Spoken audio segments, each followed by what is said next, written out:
ये चार लोग बेवजह दुखी रहते हैं। किन लोगों को अतिशीघ्र मुसीबत घेर लेती है। तो चलिए पहले बात करते हैं कि कौन से लोग बेवजह दुखी रहते हैं। वैसे कहा गया है कि दुखी रहने की कोई ना कोई वजह तो होती है, पर बिना वजह दुखी कौन रहता है। दर्शक बंधुओं, पहले सुनते हैं ये छोटी सी कहानी। कहानी छोटी जरूर है, पर संदेश बहुत बड़ा देने वाली है। मित्रों, कुछ लोगों की शिकायतें रहती हैं कि छोटी वीडियो बनाया करो, अधिक लंबा वीडियो सुनकर बोर हो जाते हैं। तो मेरा ये प्रयास रहता है कि मैं आप लोगों को कम समय में अपनी बात समझा सकूं, परंतु हम देखते हैं कि जितना छोटा वीडियो बनाते हैं उतना ही लोग कम देखते हैं, वीडियो भी पूरा नहीं देखते, जिससे मिलने वाली जानकारी आधी छूट जाती है। यदि आप वीडियो पूरा देखेंगे तो मैं विश्वास दिलाता हूं कि आपको हमेशा छोटी वीडियो ही लेकर आऊंगा। तो चलिए आज का प्रसंग प्रारंभ करते हैं। एक समय की बात है, एक यात्री पैदल सफर कर रहा था। उसकी मंजिल कुछ दूर थी, परंतु वो चलते चलते बहुत थक गया था। अभी उसको बहुत चलना बाकी था, परंतु वो इतना चल चुका था कि अब उससे आगे का मार्ग नहीं चला जा रहा था। उसे अपने पैर उठाने में भी बड़ी तकलीफ हो रही थी। उसने सोचा कि अब क्या किया जाए, कैसे अपने कर्तव्य तक पहुंचा जाए। फिर चलते चलते वो एक गांव में पहुंचा। उस गांव में एक घोड़े वाला रहा करता था। यात्री ने आगे का सफर तय करने के लिए वो घोड़ा किराए पर ले लिया और घोड़े पर बैठकर वो आगे का सफर तय करने लगा। घोड़े के साथ में घोड़े का मालिक भी था। उस समय गर्मी का मौसम था। आसमान से चिलचिलाती धूप बरस रही थी। यात्री इतना थक चुका था कि वो घोड़े पर सवार होकर भी आगे की तरफ नहीं जा पा रहा था, क्योंकि सूरज की तपन उसे बहुत परेशान कर रही थी। तो उसके मन में विचार आया कि कहीं कोई पेड़, कोई सगद वृक्ष मिल जाए तो उसकी छाया में बैठकर आराम कर लिया जाए। परंतु दुर्भाग्य से रास्ते में कोई पेड़ पौधा नहीं था जो थोड़ी देर के लिए उसके नीचे बैठकर आराम कर लेता। धूप से बचने का जब कोई रास्ता नजर नहीं आया तो उसने रास्ते में ही घोड़ा खड़ा कर दिया और घोड़े की परछाई के नीचे बैठकर वो आराम करने लगा। घोड़े का मालिक घोड़े के साथ ही आया था। उस यात्री को घोड़े की छाया में बैठकर आराम करते हुए देख रास नहीं आया। वो एकदम से बिगड़कर यात्री से बोला, हटो भाई यहाँ से, आप घोड़े की छाया में नहीं बैठ सकते। मैंने तुम्हें घोड़ा किराए पर दिया है, घोड़े की छाया नहीं दी है। घोड़े की छाया पर तो मेरा अधिकार है। घोड़े की छाया पे मैं बैठूंगा, तुम नहीं बैठ सकते। घोड़े का मालिक यात्री से झगड़ते हुए बोला, तुम हटते हो यहाँ से या नहीं। घोड़े के मालिक का ऐसा बर्ताव देखकर यात्री एकदम चकित रह गया। कहने लगा कि भाई, आप धक्का क्यों दे रहे हो, पागल वागल तो नहीं हो।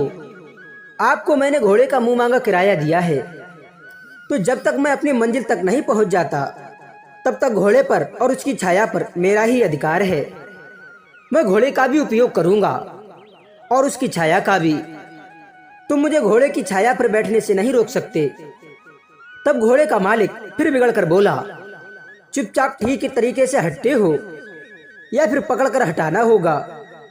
आपने घोड़ा किराए पर लिया है, उसकी छाया नहीं ली है, तो भला मैं तुम्हें घोड़े की छाया में क्यों बैठने दूं?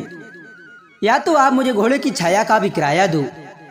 घोड़ा मेरा है तो छाया भी मेरी है, इसलिए इज्जत से घोड़े की छाया से हट जाओ, वरना अच्छा नहीं होगा।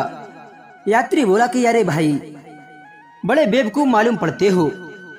घोड़ा किराए पर मैंने लिया है तो उसकी छाया पर भी मेरा ही अधिकार होगा। आप चुपचाप अपने घोड़े के साथ में चलिए। मेरा कर्तव्य पूरा होने पर आप अपना घोड़ा वापस ले आइएगा। श्रोताओं, अब तो यात्री और घोड़े वाला आपस में एक दूसरे को गाली गलौज और धक्का मुक्की करने लगे। झगड़ा बहुत बढ़ता हुआ चला गया। दोनों एक दूसरे से कम नहीं थे। वो कहावत है ना कि आग के अंधे और गांठ के पूरे, दोनों बुद्धि से दूर थे। दोनों मूर्खता का बहुत अच्छा परिचय दे रहे थे। तू मैं इतना बड़ा कि दोनों आपस में भिड़ गए, एक दूसरे को मारने पीटने लगे। धक्का मुक्की लात घूंसे बरसने लगी।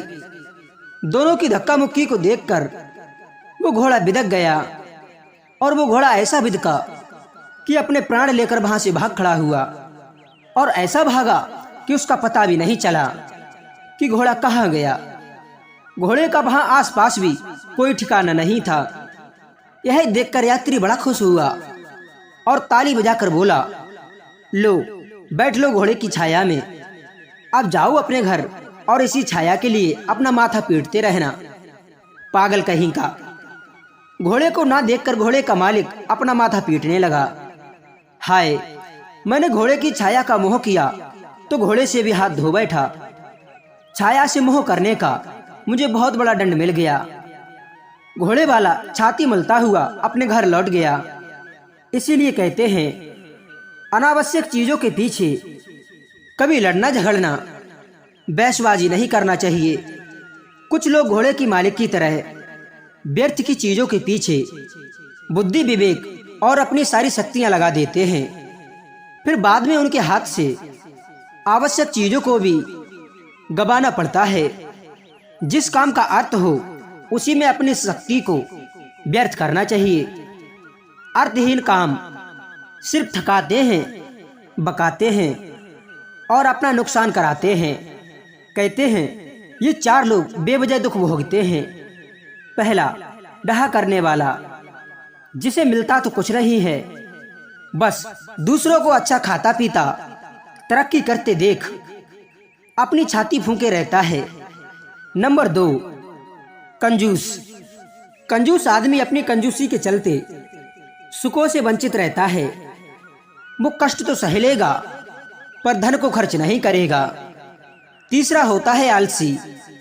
आलसी आदमी मन का हारा हुआ होता है।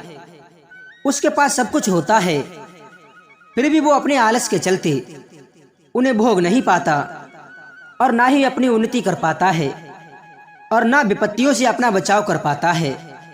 जानबूझकर वो विपत्ति में पड़ता रहता है। कहते हैं कि आलसी की मदद भी नहीं करना चाहिए। मदद करके भी हम आलसी को मौत के मुंह में ढकेलते हैं। चौथा होता है मूर्ख। मूर्ख व्यक्ति को अच्छे बुरे लाभ हानि का कुछ ज्ञान नहीं होता, इसीलिए वो आए दिन अपनी हरकतों से मुसीबत में पड़ता रहता है। जैसे आपने एक बंदर की कहानी सुनी होगी कि एक बंदर था जो एक लकड़ी के लट्ठे पर बैठकर उछल कूद कर रहा था। लकड़ी चीरने वाले कारीगर उस लट्ठे को चीरकर उस लट्ठे में एक चीर बनाकर चले गए। बंदर को नहीं पता था कि वो लकड़ी की फीस निकाल देने पर वो लट्ठा फिर जुड़ जाएगा। बंदर की पूंछ लटक कर उस चिरे हुए लट्ठे के बीच में पहुंच गई। जैसे ही उसने लकड़ी की फीस निकाली, बंदर की पूंछ उसमें फंस गई। आखिरकार तड़प तड़प कर बंदर ने दम तोड़ दिया। इसीलिए कहते हैं कि मूर्ख व्यक्ति कभी विपत्ति में पड़ जाए इसका कोई पता नहीं। वो अपनी हरकतों से जानबूझकर विपत्ति को बुला लेता है। वो कहते हैं ना, आ बैल मुझे मार, ये मूर्ख की ही कहावत है। तो प्यारे दर्शकों, अब तो आप समझ ही गए होंगे कि बेवजह दुखी कौन रहता है। तो चलिए अब बात करते हैं कि किन लोगों को अतिशीघ्र मुसीबत घेर लेती है। इसका अर्थ है जो अपने मित्र और अपने हितैषियों को धोखा देता है, लालच में पड़कर उनसे बिगाड़ कर रखता है, जो अपने समुदाय से बैर रखता है, अपने हितैषी जनों की सलाह नहीं मानता, जो अकेला ही खाना पसंद करता है, सबको मिल बांट कर नहीं देता, वो हमेशा दुखी रहता है। ऐसे लोगों को मुसीबत अचानक से घेर लेती है। एक बार की बात है, एक बार 2 मित्र कहीं जा रहे थे। रास्ते में एक मित्र को एक सोने की कुल्हाड़ी पड़ी मिल गई। कुल्हाड़ी पर नजर तो दोनों की गई थी, पर उन दोनों में से एक ने उसको भागकर उठा लिया और खुश होता हुआ बोला, आहा, मेरा तो भाग्य खुल गया, मुझे सोने की कुल्हाड़ी मिल गई, अब जिंदगी भर चैन की बंसी बजाऊंगा। तब दूसरा मित्र बोला, कैसी बातें करते हो, कुल्हाड़ी तो हम दोनों ने देखी है, तो इस पर दोनों का ही अधिकार है, हम दोनों मित्र हैं, कुल्हाड़ी को बांट सकते हैं क्योंकि हम दोनों साथ साथ चल भी रहे हैं। तो पहले वाला हंसकर बोला, वाह भाई वाह, कुल्हाड़ी मिली तो मुझे है और आप मुफ्त में हिस्सेदार बनना चाहते हो। कुल्हाड़ी मैंने उठाई है, इसलिए ये कुल्हाड़ी मेरी है। दूसरे मित्र ने बहुत कहा, मगर वो उसको हिस्सेदार बनाने के लिए राजी नहीं हुआ। तब दूसरा मित्र चुपचाप आगे की तरफ चलने लगा। वो कर भी क्या सकता था। तभी क्या हुआ, एक आदमी भागता हुआ आया। वो कुल्हाड़ी का मालिक था और उसके हाथ से कुल्हाड़ी छीनकर बोला कि अच्छा, तो तुम मेरी कुल्हाड़ी को चुराए ले जा रही हो, चोर कहीं का। चलो मेरे साथ, मैं तुम्हें राजा साहब से सजा दिलवाऊंगा। तुम चोर हो, तुमने मेरी कुल्हाड़ी को चुराया है। श्रोताओ, ये सुनकर वो बहुत घबरा गया और अपने मित्र से बोला कि मित्र, अब तो हम दोनों बुरे फंस गए। अब क्या करें, ना कुल्हाड़ी उठाते ना ये मुसीबत हम पर आती। तब दूसरा मित्र बोला कि भाई, अपनी मुसीबत में मुझे क्यों शामिल कर रहे हो? कुल्हाड़ी पर तो तुम्हारा अधिकार था, तो मुसीबत भी तुम्हारी ही हुई ना। मैंने हिस्सा मांगा तो तुमने मना कर दिया। अब परेशानी में मुझे क्यों हिस्सेदार बना रहे हो? कुल्हाड़ी भी तुम्हारी और परेशानी भी तुम्हारी। कुल्हाड़ी वाला उसे पकड़कर राजा साहब के पास ले गया और उसको जेल में डलवा दिया। वो अपने लालच का परिणाम स्वयं भोगने लगा। इसीलिए कहते हैं, जो लालचवश अपनों को भूल जाता है, मुसीबत के समय उनकी कोई मदद करने वाला नहीं होता। अपनों से छल कपट बैर करके विपत्ति ही हाथ आती है। तो दोस्तों, मैं उम्मीद करता हूं कि ये कहानी आपको जरूर कुछ सीख देकर के गई होगी। तो चलिए, अपनी कीमती राय कमेंट में भेजिए और मिलते हैं, आपसे बात करते हैं अगली वीडियो में एक और चर्चा के साथ। आप सभी का बहुत बहुत धन्यवाद। जय श्री कृष्ण, राधे राधे।